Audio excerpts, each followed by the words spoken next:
जय श्री कृष्णा। राधे राधे। आइए सुनते हैं ज्येष्ठ पूर्णिमा व्रत कथा, पूजन विधि एवं महत्व। ज्येष्ठ मास की शुक्ल पक्ष की पूर्णिमा को ज्येष्ठ पूर्णिमा कहा जाता है। ज्येष्ठ पूर्णिमा के दिन पवित्र नदी में स्नान करने की मान्यता है। माना जाता है कि ऐसा करने से सभी पापों का नाश होता है। इस दिन पितरों के लिए पूजा और दान करने की परंपरा है। महिलाएं इस दिन भगवान शंकर और भगवान विष्णु की पूजा करती हैं। पति की लंबी उम्र के लिए इस दिन वट पूर्णिमा व्रत भी रखा जाता है। इस दिन महिलाएं श्रृंगार करके पति की लंबी उम्र की कामना करके वट वृक्ष की पूजा करती हैं। ज्येष्ठ पूर्णिमा का स्नान दान आदि के लिए तो महत्व है ही, साथ ही यह पूर्णिमा खास बात के लिए और जानी जाती है, जो यह है कि इस दिन भगवान भोलेनाथ अमरनाथ की यात्रा के लिए गंगा जल लेकर आज के दिन ही शुरुआत करते हैं। इसके साथ ही यह दिन उन लोगों के लिए भी बेहद महत्वपूर्ण होता है जिन युवक और युवतियों का विवाह होते होते रुक जाता है या फिर उसमें किसी प्रकार की कोई बाधा आ रही होती है, तो भक्तों के सभी दुख दूर हो जाते हैं। हिंदू पंचांग के अनुसार ज्येष्ठ माह हिंदू वर्ष का तीसरा महीना होता है। भविष्य पुराण के अनुसार इस दिन तीर्थ स्नान दान और व्रत करने का विशेष महत्व बताया गया है। इस दिन बरगद के पेड़ के प्रति बहुत सम्मान और श्रद्धा व्यक्त करते हुए पूजा की जाती है। बरगद के पेड़ को पवित्रता का प्रतीक माना जाता है। यह मान्यता है कि सावित्री और यम के बीच की बात बरगद के पेड़ के नीचे ही हुई थी। बरगद का पेड़ देवताओं की त्रिमूर्ति अर्थात ब्रह्मा विष्णु और महेश का प्रतीक माना जाता है। इसलिए बरगद के पेड़ की पूजा करने से ब्रह्मांड के रखवाले तीनों देवता प्रसन्न हो जाते हैं।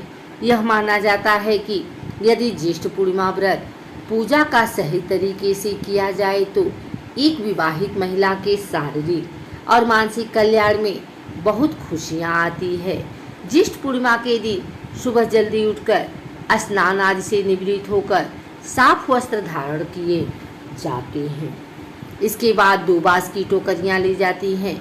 एक टोकरी में सावित्री की प्रतिमा स्थापित की जाती है और दूसरी टोकरी में रोली, मोली, चावल, सुपारी, नारियल और पंचमेवा 7 पूजन का भी सामान रखा जाता है। किसी भी वट वृक्ष के नीचे आकर विधि विधान से हाथ में जल और चावल लेकर ज्येष्ठ पूर्णिमा और वट पूर्णिमा का ध्यान करते हुए व्रत का संकल्प लिया जाता है। फिर वट वृक्ष के पूजा और पति की दीर्घायु के लिए प्रार्थना की जाती है। ऐसी मान्यता है कि जो महिलाएं ज्येष्ठ पूर्णिमा का व्रत करती हैं उनकी सभी मनोकामनाएं पूरी होती हैं, क्योंकि इसी दिन सावित्री माता ने अपने पति को यमराज से इस व्रत को करने के बाद वापस लाया था। तभी से इस व्रत को वट पूर्णिमा व्रत भी कहा जाता है। इसके बाद महिलाएं वट वृक्ष की चारों ओर मूली लपेटती हैं और 7 बार चक्कर लगाते हुए विधि विधान से वट वृक्ष की पूजा करती हैं। पूजा के बाद आरती और कथा सुनी जाती है या आपस में सुनाई जाती है। कथाओं के अनुसार संत कबीर का जन्म ज्येष्ठ पूर्णिमा के दिन हुआ था, इसलिए हर साल ज्येष्ठ पूर्णिमा के दिन कबीरदास जयंती मनाई जाती है। कबीरदास भक्ति काल के प्रमुख कवि थे, जिन्होंने अपना सारा जीवन समाज की बुराइयों को दूर करने में लगा दिया। आइए सुनते हैं ज्येष्ठ पूर्णिमा व्रत कथा। पौराणिक व्रत कथा के अनुसार राजा अश्वपति के घर देवी सावित्री के अंश से पुत्री का जन्म हुआ, जिसका नाम महाराज ने सावित्री रखा। पुत्री युवा अवस्था को प्राप्त हुई देखकर राजा ने मंत्रियों से सलाह की। इसके बाद राजा ने सावित्री से कहा कि उसे योग्य वर को देने का समय आ गया है। वह उसकी आत्मा के अनुरूप वर को नहीं पा रहा, इसलिए वह उसे पुत्री भेज रहा है ताकि वह स्वयं ही अपने योग्य वर ढूंढ ले। पिता की आज्ञा पाकर सावित्री निकल पड़ी और फिर एक दिन उसने सत्यवान को देखा और मन ही मन उसे वर चुन लिया। जब उसने देवर्षि नारद जी को यह बात पता चली तो ऋषि नारद सावित्री के पास आए और कहने लगे कि उसका पति अल्पायु है, वह कोई दूसरा वर देख ले। पर सावित्री ने कहा कि वह एक हिंदू नारी है, इसलिए वह पति को एक बार ही चुनेगी। सावित्री की बात सभी ने स्वीकार की और फिर एक दिन उन दोनों का विवाह हो गया। एक दिन सत्यवान के सिर से अत्यधिक पीड़ा होने लगी। सावित्री ने वटवृक्ष के नीचे अपनी गोद में पति के सिर को रख उसे लिटा दिया। उसी समय सावित्री ने देखा कि अनेक यमदूतों के साथ यमराज आ पहुँचे हैं, सत्यवान के शरीर को दक्षिण दिशा की ओर ले जा रहे हैं। यह देख सावित्री भी यमराज के पीछे पीछे चल देती है। उन्हें आता देख यमराज ने कहा कि पृथ्वी तक ही पत्नी अपने पति का साथ देती है, अब उसे वापस लौटा जाना चाहिए। उनकी इस बात पर सावित्री ने कहा कि जहाँ उसके पति रहेंगे उसे उनके साथ रहना है, यही उसका पत्नी धर्म है।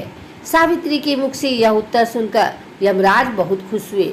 उन्होंने सावित्री को वर मांगने को कहा और बोले कि वह उसे 3 वर देते हैं।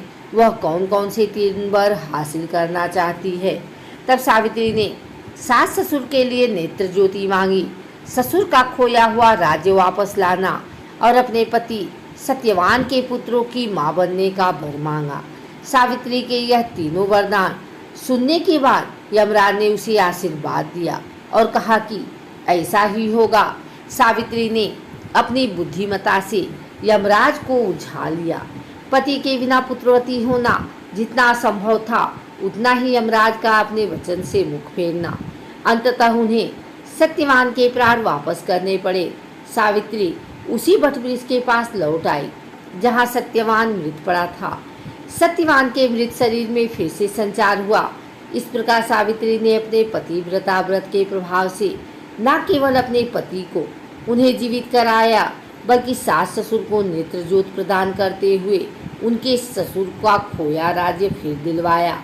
सावित्री के पतिव्रता धर्म की कथा का सार यह है कि स्त्री अपने पति को सभी दुख और कष्टों से दूर रखने में समर्थ होती है।